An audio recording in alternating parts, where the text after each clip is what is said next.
conflict and stress. It seems like such an intensely individual, personal area. Whatever are we doing with it in the middle of this abstract stuff on organizations, their structure, and their environment? In fact, if you look at textbooks, you see that this topic can move around and fall into a lot of different areas, and sometimes is even split apart, with conflict being put closer to decision-making and stress either being individual or moving up into the area of organizational change.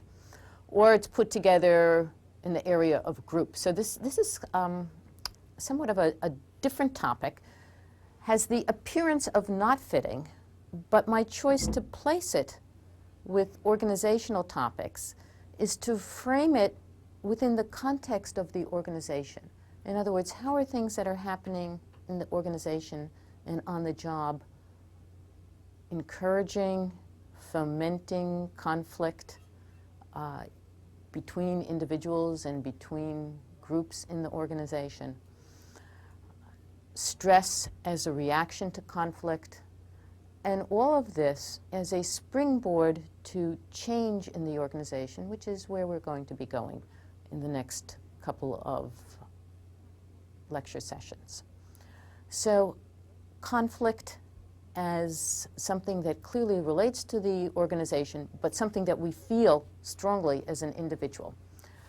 What is conflict? If we go to the first overhead. Think of conflict as a process that occurs when a person or group believes that others have or will take action that is at odds with their own goals and interests. I want to underscore a couple of words there. The first is believes, because like everything else just about that we've discussed in organizational behavior, it's perceptual. It doesn't have to actually be the case, but as long as you think that's the case, then it's going to create in you feelings of conflict. And the notion is, the other part of it is that there's something at odds with, that it's going to frustrate your ability to fulfill some goal or to achieve something, that if the other person or group carries through on their plans, it's going to interfere with your being able to achieve something. Looking at it from an organizational perspective, we're going to first look at organizational causes and how they relate to this feeling of conflict that we have. And then we're going to look at individual causes, because it's a combination of two things going on. So what is it that can happen in organizations that lead us to feel conflict? Most prominently, probably, is competition over scarce resources. This is a major factor when two individuals or two groups both want the same thing. We could say that this dates back to, in our own experience, childhood, two children wanting the same toy, conflict. They both can't have it at the same time. And at an adult level, the toy changes, but the process remains the same. Two people, two groups wanting the same thing. So, a problem. We see this in organizations when so many people can be hired in the entire organization, a limited number, and every unit wants a maximum amount. Obviously, if some units get more, other units get less. Conflict over scarce resources. Or, in an organization, space allocation. Just a limited amount of space. And both groups want to expand the space that they're using. Conflict over space. Translate this into a bigger picture. Conflict over space between countries. That's war, if carried far enough. So conflict that goes on over scarce resources. A second factor is ambiguity over jurisdiction. Who has the right to do what? Who has the authority to do what in an organization? Where it's ambiguous, where it's not clearly cut or spelled out which group has the authority, the responsibility for carrying out a task, and both groups believe that they have that responsibility. Conflict. In fact, this actually happened in New York City, where it was not clear whether the police department or the fire department had the authority in emergency situations. And there would be standoff. Both groups ordering their people around and tripping over each other and getting in each other's ways. Not the best way to handle an emergency situation. Conflict. And so the mayor had to step in and say, who's in charge? In universities, you sometimes get conflict over who gets to teach what course, because it's not clear where the course belongs. What's the jurisdiction on that course? Does it belong in an engineering department? Does it belong in a management department? Does it belong in a computer science department? Because courses that we teach today are broad-based and they're not clear-cut. They're not entirely management. We have things about information systems in it. Or they're not entirely management. We talk about re-engineering different processes. So these things are not clear-cut. And yet another area, and that is differences in power, in status, and in culture. Power. This conflict occurs when A needs B to accomplish something, but B does not need A to accomplish anything. Therefore, B has power over A. In A, it can cause hostility and resentment because A is dependent on B for getting things done, and may not particularly like the idea that this person has to wait in line, or a group has to wait in line, while B takes care of itself and doesn't do anything for A. So the more powerful can regulate the lives of the less powerful, and sometimes do not take into consideration the needs of the less powerful. And what we're really talking about are the situations that bred the birth and the spread of union movements, where the power over jobs and job conditions belong to management. And yet people's needs within the organization weren't being met and were seen as being in conflict with whatever the needs of management were. And of course, there was a resolution to that in the union movement. Status. Again, differences in status can breed conflict, particularly when those of higher status have to rely on those of lower status. For example, the secretary who is facile with email has to show her boss, the executive, or his boss, the executive, how to use email. And the executive, again, may feel some conflict because this person of lower status has more expertise. Reliance on people of lower status, again, can set the stage for feelings of conflict and resentment. And culture. And now I'm not even talking about international culture, but you can get differences between culture within units of an organization. And the fact that they're operating on different values means that there's going to be some kind of conflict. The one that is most obvious when you look at any manufacturing type of organization, or even service organization, is the difference between production and sales. Production has its schedules in terms of when they believe they can get things out and get out a product or a service in a quality way. That's their main focus, that's their main goal.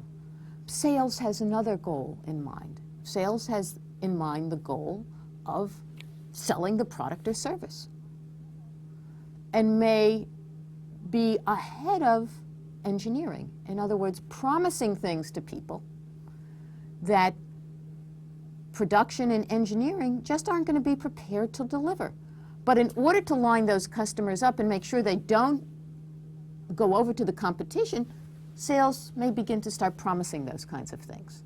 Then you get conflict between the two units, because here you have sales with a bunch of customers lined up ready for the product, and it's not ready to roll. And now they have to keep them in line. Or there's pressure on engineering to get the product out, and it comes out less than high quality, problems in it, and again, conflict.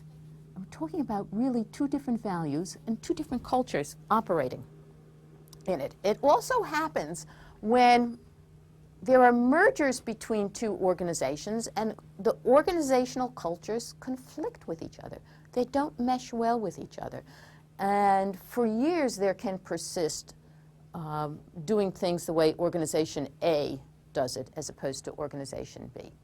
One of the mergers that never came off was a proposed merger between WordPerfect, when it was still its own organization out in Orem, Utah, and BUS209, which was located in Cambridge, Massachusetts.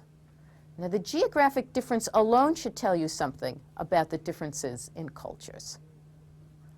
Orem, Utah had a culture in which they were extremely polite. They were extremely concerned with organizational traditions and adhering to organizational formats. And BUS209 was more of a loosey-goosey type of organization in Cambridge, Massachusetts. And the proposed merger wondered, how are these two cultures ever going to fit together? Well, it never happened. And maybe one of the reasons it never happened is it was just going to be a tough merger to ever carry off. So conflict between cultures is yet another source. And finally, group identification. There is an automatic tendency as members of groups to think that our group has some superior characteristics to other groups. This can cause problems.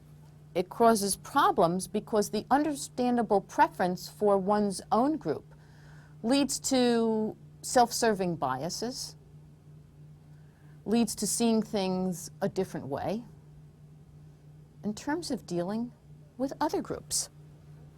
And so the self-serving interest may take over more rational interests that really should be serving at the time when you have to deal with another group, and ultimately leads to some kind of conflict between the groups.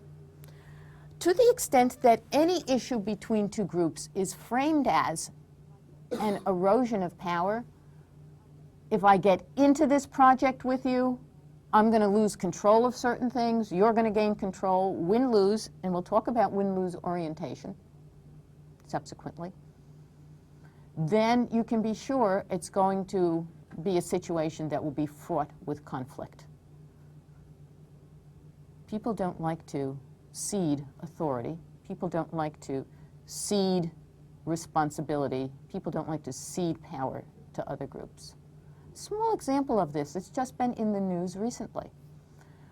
In terms of the difficulty that has gone on in Iraq with the UN team that is searching in Iraq for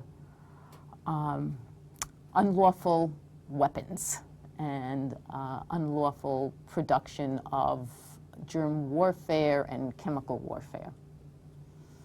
A standoff, particularly between Saddam Hussein, the leader of Iraq, and the United States, and of course Bill Clinton figures as the head of the United States as its president. The solution each side claiming that it won, because nobody wants to lose. And I'm not sure any of us understand what the real story is. Conflict in all of it. So, organizational sources of conflict. But that's not all that leads to conflict, because we have interpersonal causes. Conflict is ultimately something that we feel at a very personal level. Part of it is due to faulty attribution. We studied attribution when we started the semester, and we're back to attribution again.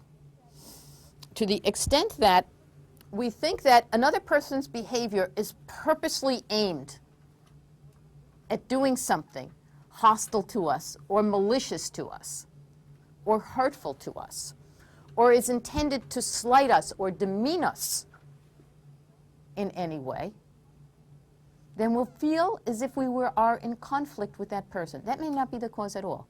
So we're attributing something to the person when we maybe should look at the situation as to why a person is acting that way. And then maybe the conflict would go away. Faulty attribution. Trust also plays a large role in all of this, because we are likely to assign malicious causes to people we don't trust to begin with, even though that's not the case at all. Again, it could be a situational kind of thing, but historically we've come not to trust this person. The person has done something to us in the past which we believe is malicious.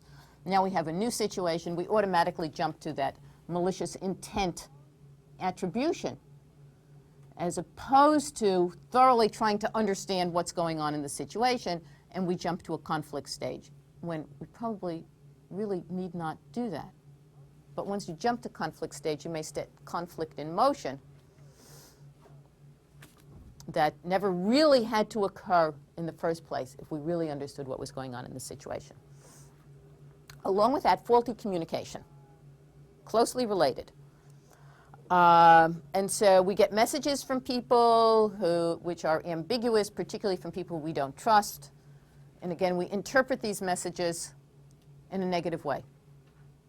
They're ambiguous. We put the negative spin on the message. It had nothing to do with that person intending to be harmful to us, intending to cause us any kind of slight, any kind of embarrassment, any kind of insult, any kind of put down in any way. But that's how we interpreted the message. Even when we trust somebody dealing with negative messages, and I'm talking about not ambiguous, but now the message is negative, can make for problems. Because if the negative message is directed at us, for instance, if it's a performance appraisal interview and we're getting some negative information about us, natural inclination, the tendency, I should really say the automatic tendency, is to get defensive, put the barriers up, not really listen to the information, assuming it's being conveyed in a way that is not hurtful, and then look for other causes, maybe attribute to the person, again, some kind of malicious or hurtful intent. So faulty communication. Competitive reward systems can also do this to us. Particularly where people are paid by commission, and you're competing with other people in your work group for territory, for sales, for getting customers. It's limited. Again, you may come into conflict because you may not share all the information that you could be sharing with that person. Sets the stage where you don't want to share the information, because if you share that information, they may be able to get some customers away from you or do better than you. And so if you have a competitive reward system, it can make people at an individual level act in ways that are less cooperative and more competitive, and set the stage for more conflict. And the last thing is personal characteristics. We can't get away from personality. Some people are more competitive by nature, and therefore get into more conflict. Some people are more mistrusting by nature and therefore get into more conflict. Some people are the sorts of people who just hold a grudge. Something happened, you thought the air was cleared in the past, but these people have long, long memories. And in fact, that had never been deleted from memory, they still remember. People who are high self-monitors, if you remember the term back when we talked about personality, the personality which tends to be sensitive to people out there and how people out there react, are people who are usually more likely to act in cooperative, collaborative ways. They're less likely to get themselves into positions of conflict. And they're more likely to cooperate and even to compromise. So all of these things feed in. How to manage conflict. And I want to preface this by saying that when we think about conflict, we automatically have this negative image. Yelling, screaming, fist pounding, harsh words directed at each other. But conflict need not be all negative. And we're going to take a look at the costs and the benefits of conflict before we go into techniques for managing conflict. The negative side of things. Well, the negative feelings, the emotion, the stress, the anger, the agita, the anxiety, all of those intensely personal things, all of that's negative. That's a problem. It can lead to stereotyping, conflict. Okay, because once you're in conflict with somebody, you tend to not see the full aspect of that person and tend to focus on just the negative types of things and begin to believe that people are acting those ways because of stereotypic images we may have, and negative stereotypic images we may have about the person based on gender, race, ethnic classification, could even be career, area that they come from, or whatever. So all of these can lead in.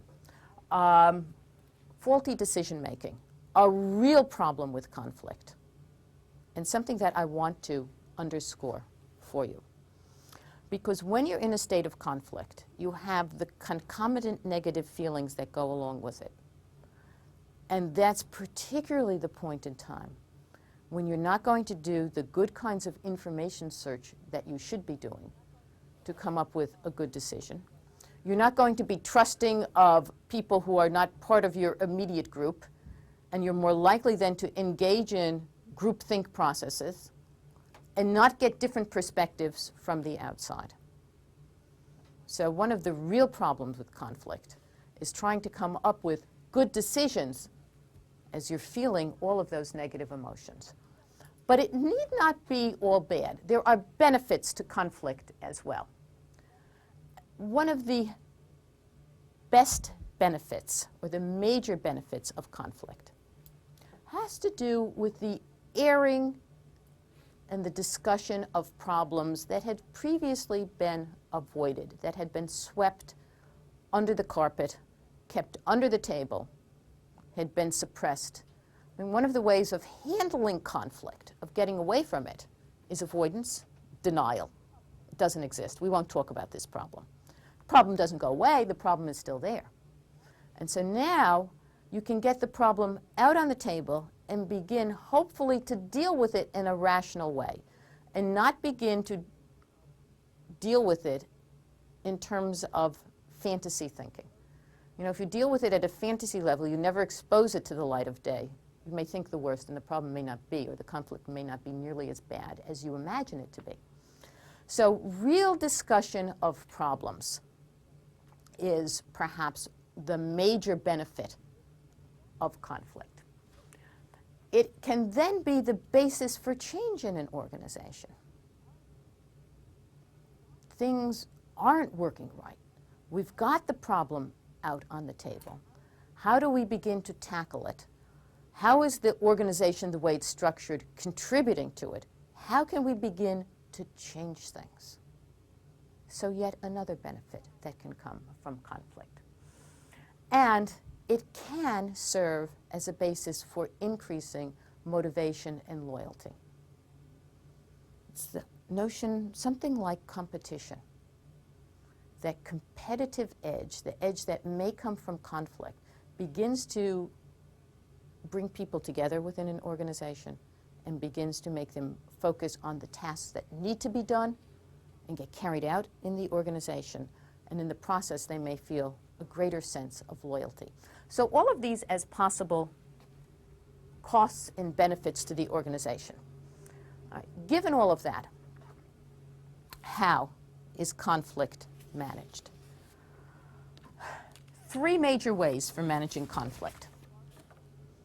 Most typically, bargaining and negotiation. This is the process in which the parties in dispute make offers and counteroffers.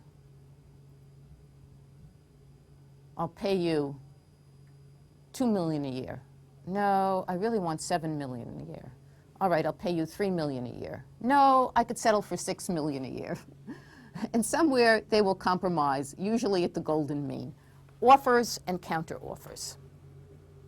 Mediation and arbitration brings in a third party. Parties aren't face-to-face, but you use the mediator or the arbitrator, and we'll go through the difference of those shortly. But some third party who's not directly involved in it and then can be somewhat cooler about all of it comes in to help settle it.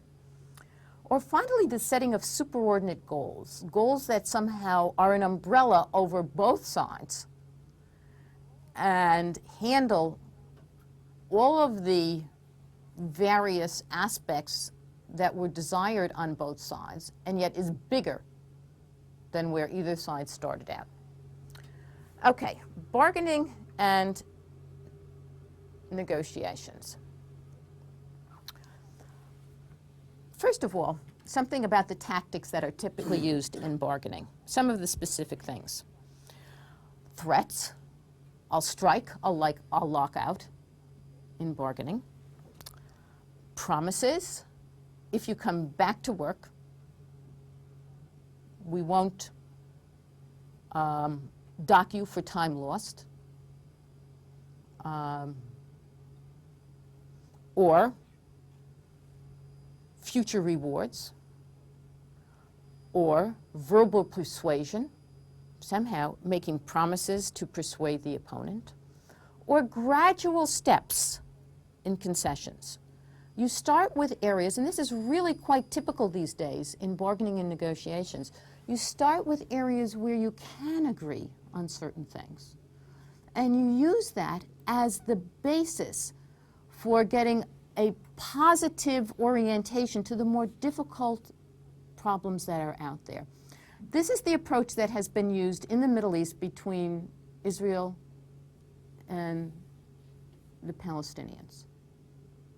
They started out on easier areas, and they reached agreement on some of the easier areas. Now they're up to some more difficult areas. It hasn't worked quite the way they had hoped it would work. But at least some agreements have been reached, and everybody is still more or less willing to come to the bargaining table. They're not always willing to come at the same time. That's one of the problems. But in organizations where there is threat of a strike, or where in fact a strike actually takes place, again, the usual procedure is let's start with the areas where we can find common ground fairly easily, as a way of setting the climate for the rest of the settlement. And then sometimes you get into this area where you find you can trust each other, and it makes the settlement process easier. Okay, framing the issue, important. And there are three ways of framing the various issue that are typically used. A task orientation. The task orientation looks at the jobs that need to be accomplished in terms of getting things done.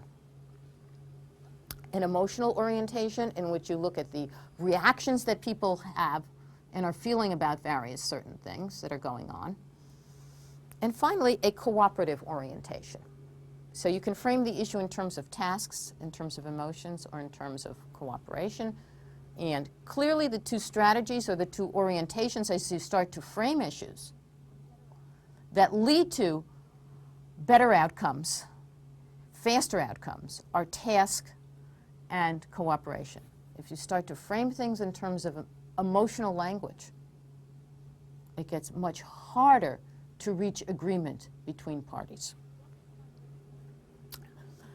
Then there's finally the orientation.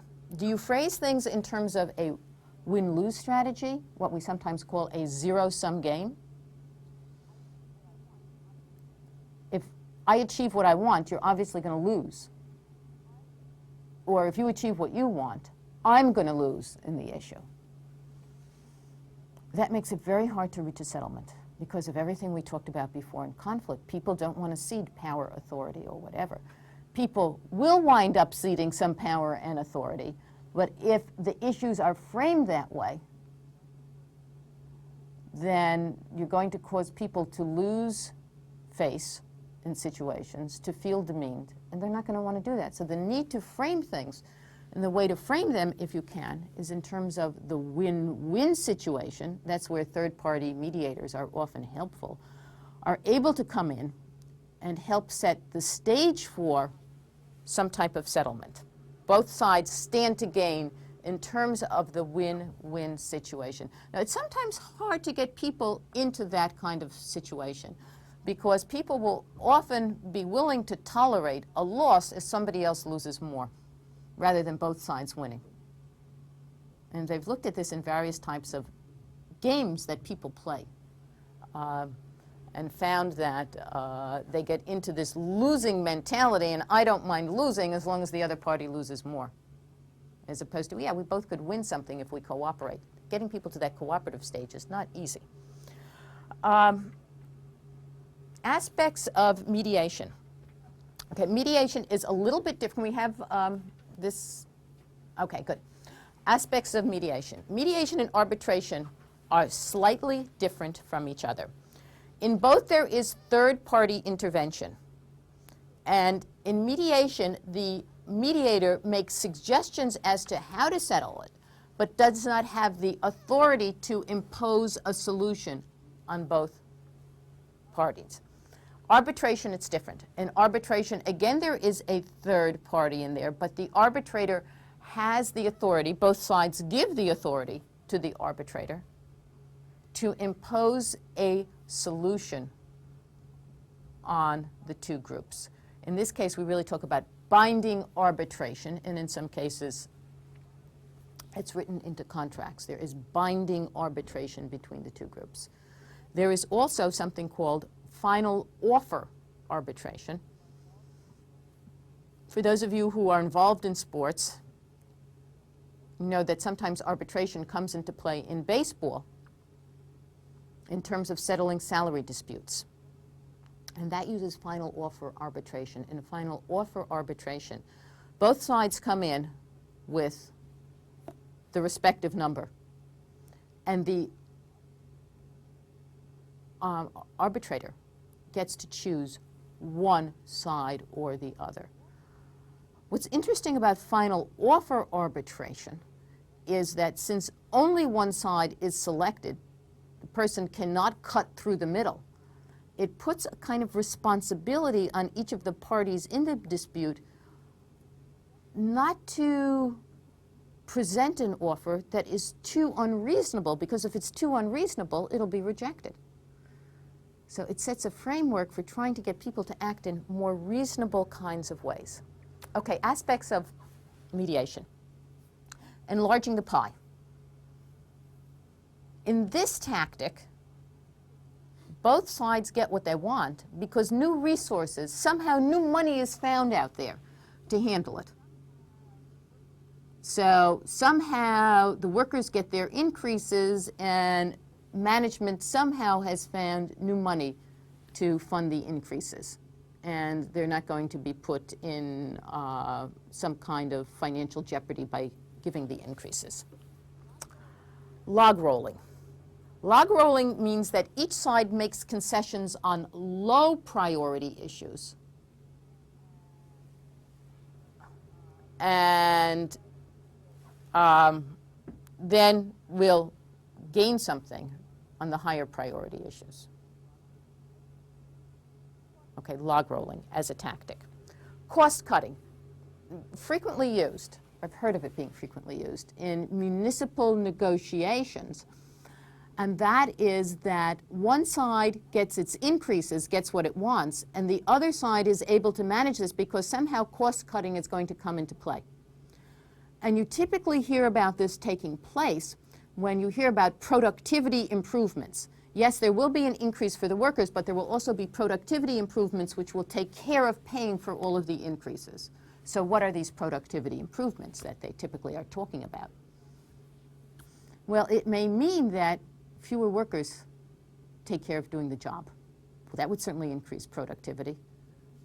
That means that the union now is willing to have some workers let go because fewer people will do it. Or there may be some kind of technological improvement as a way of handling it. But something will allow for that to come into place. And finally, in bridging, neither party gets what it wants, but a new option is developed which satisfies both sides.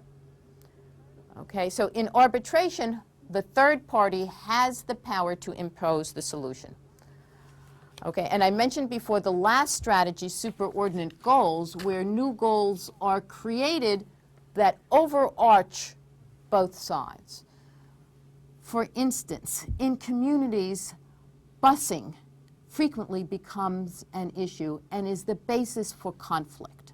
However, if you frame it in a different way and frame it in terms of quality education, and no one is against quality education, then you create superordinate goals and you create ways for appropriately integrating schools and providing quality education. Magnet schools were one of the attempts to do this. Creating superordinate goals. That's a difficult one. But it's also a very fruitful one. Conflict. Conflict leads to stress, the negative side of things. Stress. What is this stress thing? Well, it's a pattern of behavioral, emotional, physiological reactions that occur in response to demanding events, stressors out there in the environment. And if we look at a model of stress, we see that we experience stress due to organizational causes and individual causes. Both contribute to what is going on.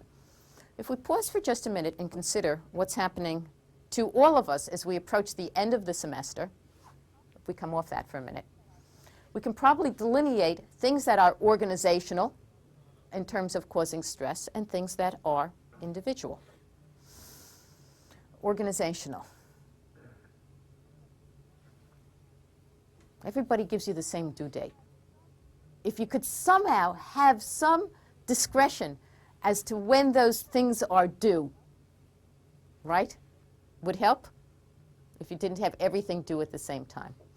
It's organizational. But what about individual? Let me toss out a question. Is anybody willing to reflect through and think about what it is about your own study habits that might relate to anything that you're experiencing as stress right now?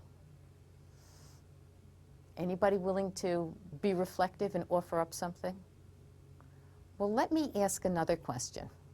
Is there anybody here who has never procrastinated? You've never, ever put anything off?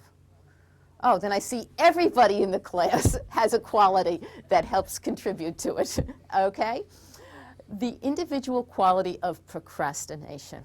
Very interesting. Some recent studies that were done at college students, and you could say almost, yeah, I could have told you that. And they were looking at the quality of procrastination in students. Okay, the procrastination gets you into trouble after you're a student as well, trust me. What they found out is that students who procrastinated felt less stress at the beginning of the semester, than students who were more diligent and conscientious in getting the work done. Students who are diligent and conscientious at the beginning of the semester already feel a moderate level of stress because they feel as if they're falling behind much earlier than students who are procrastinators.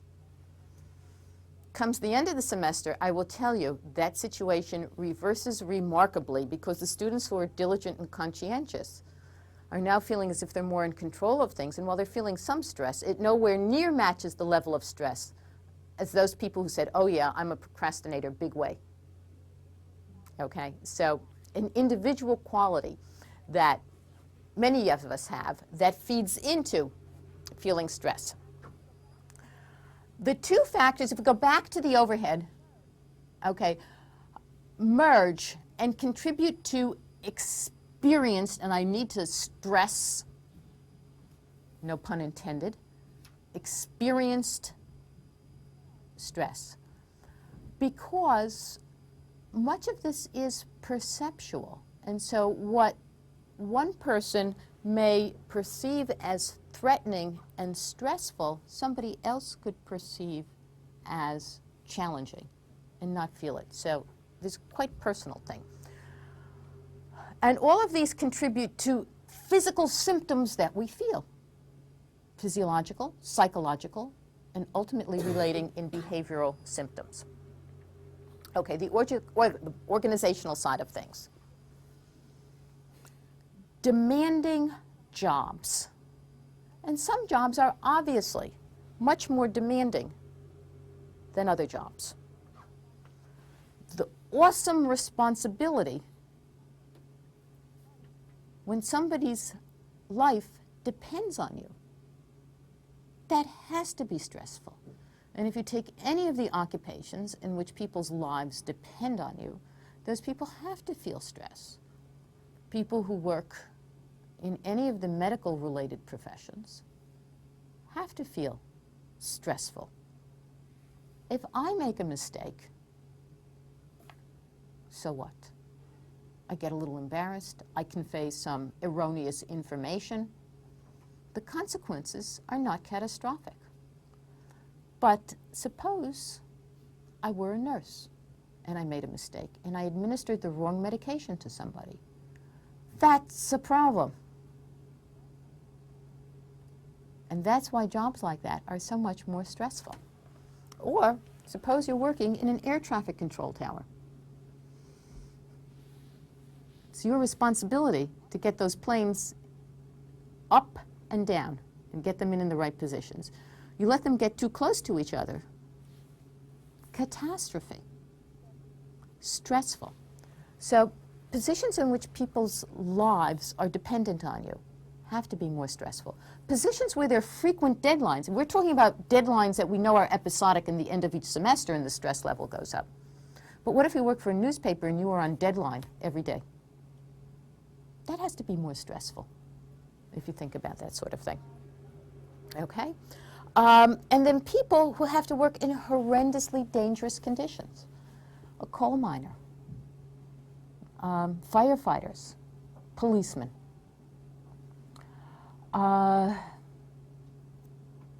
Astronauts. The people, and I forget the terminology used for them, but the people who specialize in putting out fires in oil wells, yet something else that's dangerous. There is a job, and the job is called a jumper. I must tell you about this job. Okay. The job of the jumper is to go into nuclear power plants, okay, into the radioactive containers there and do repair work. These people don't work for any organization. I mean, nobody would want to give them the health benefits that's required. They're exposed to a certain amount of wrenches in the process of doing the job. They work as independent contractors. And they can get exposed to up to so many over a period of time. They work closely with the Atomic Energy Commission. Okay, I think they're under their aegis. But imagine that job, getting exposed to all that radiation. Now, there's some people who choose that kind of job. Most of us would never think of engaging in that kind of job. Okay, so demanding jobs clearly do it. Competing demands. What do you do first? Two demands on you. And here the competing demands can be demands within the organization, competing demands, or demands, more typically we think of these days, between family and work. There are only 24 hours in a day. You can't do anything about that. And yet, you have an enormous number of tasks you have to accomplish, some of which you're probably being asked to accomplish at the same time. That's going to cause a feeling of stress in you. Role ambiguity. You're uncertain about what key elements of the job you should do first, or what are the priorities that you should pay attention to. Ambiguity, in general, is stressful. And it leaves you feeling as if you're out of control of the situation when things are ambiguous. You don't know exactly what's happening. Job responsibility. The more responsibility you have on a job, the more stressful it is. The more you know the buck stops at your desk for some important project, and that project isn't going well, and it looks like the company might lose money, and it's your neck on the chopping block, the more stressful the job is. Okay, responsibility. Isolation. Should tell you, misery loves comforting, the old adage. For people who work in isolated situations, again, it's stressful. All alone there, and you have no way of knowing if what you're feeling is the appropriate feelings for the situation. Unpleasant working conditions, also stressful. Talked before about working in a coal mine, but if it's too hot, too cold, too dirty, too smelly, we can go on and on about all of these things. All of these add stress. Too noisy. You ever try working in a noisy environment, particularly when you're trying to concentrate? All of these add stress into the situation. And on the individual side, what have we got? Stressful life events. Loss in particular is stressful, whether it's a real loss or an imaginary loss. Loss of a person, obviously through death. Very stressful. Loss in terms of a relationship that breaks up, very stressful. Financial loss, very stressful. Okay, so all of these create to loss. But there are other changes in life that are difficult as well.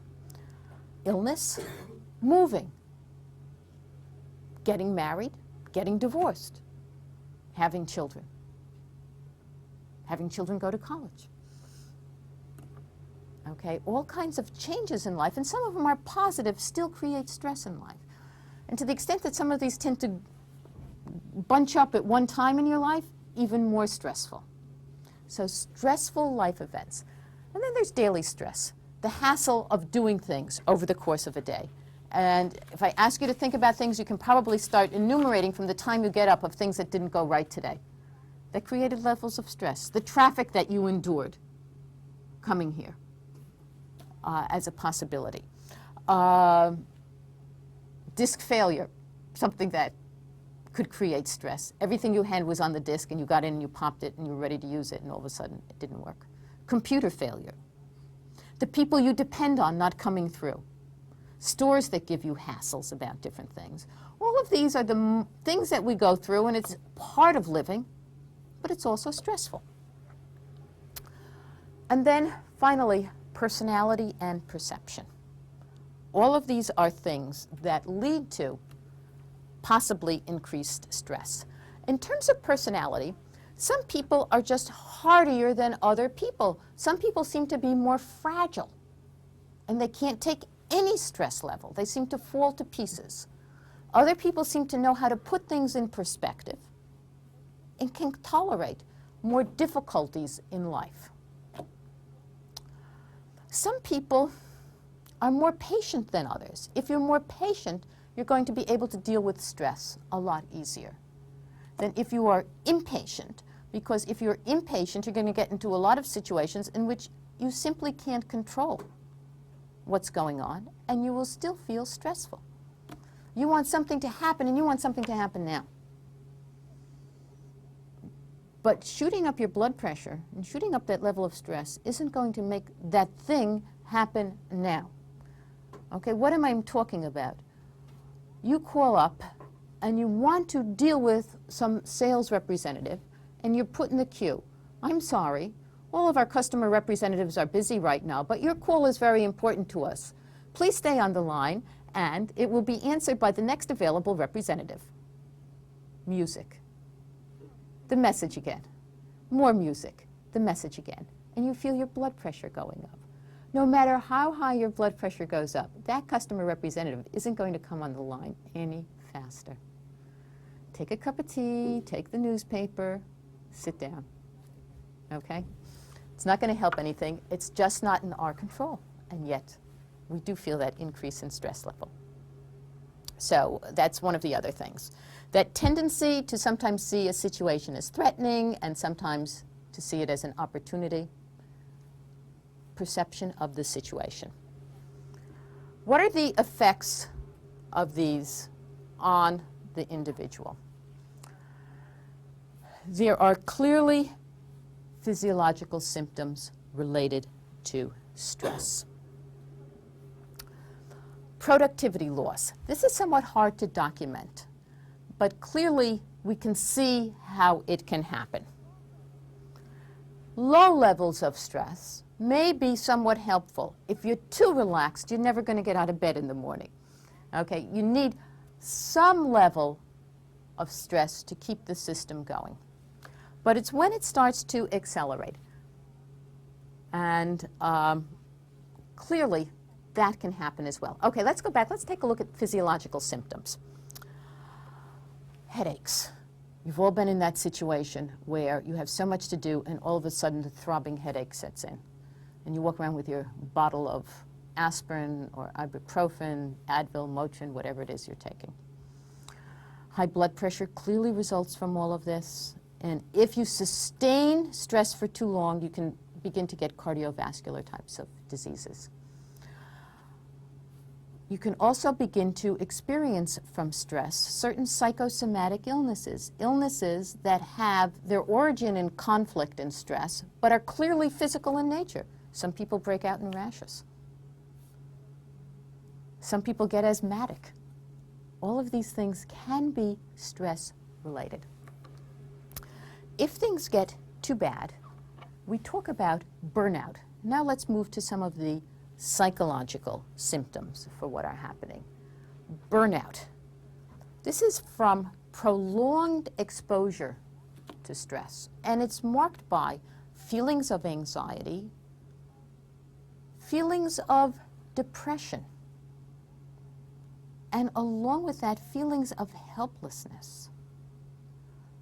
It particularly seems to happen from people who are in the helping professions, people who are social workers, and people who have to deal with people who are depressed and seem to be living in chaotic conditions, or people who are working with individuals who are experiencing terminal illnesses. And they get ultimately, after a while, callous about what's happening. They seem to depersonalize other people. So that can be a real problem. Sometimes, with all of this, there are substance abuse problems. Substance abuse is not a good way to handle stress. People use substance abuse because it works so well, but not a particularly good way. And finally, some behavioral symptoms. I talked before about productivity loss. People are distracted by stress. They can't focus on the job. They're thinking about self-involvement. How are they going to cope with something? And they get into, again, an ineffective way of handling stress called avoidance. If it gets so bad, it's avoidance. I'm not even get out of bed in the morning. I can't face this day. Okay, but avoidance, you have absenteeism go up at work. You have increased tardiness. You have people just spending more time away from the job, and you may have more turnover. How to manage stress? Well, personal approaches, lifestyle. that healthy lifestyle. Better diet, better exercise is one way of coping with it.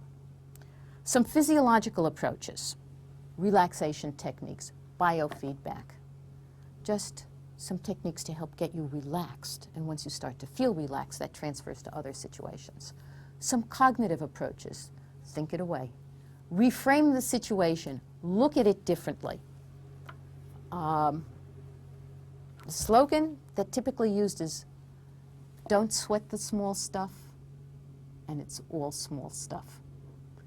Reframe the problem and don't see it as the major problem that you think it is.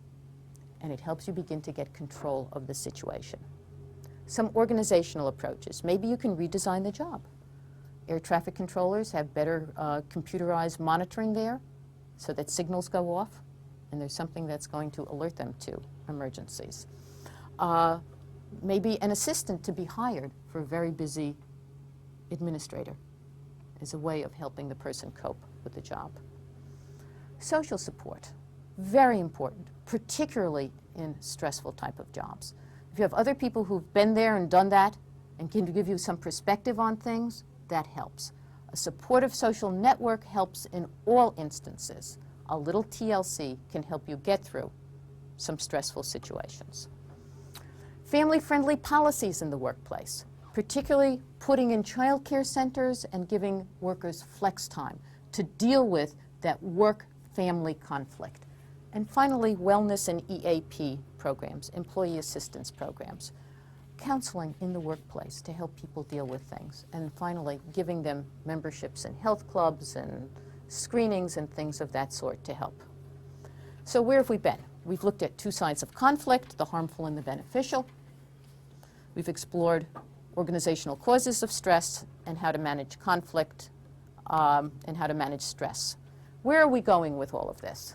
Well, change and development, using stress as a basis for knowing that the organization needs to change and get up to date with the times and handle various situations. Next time when we meet.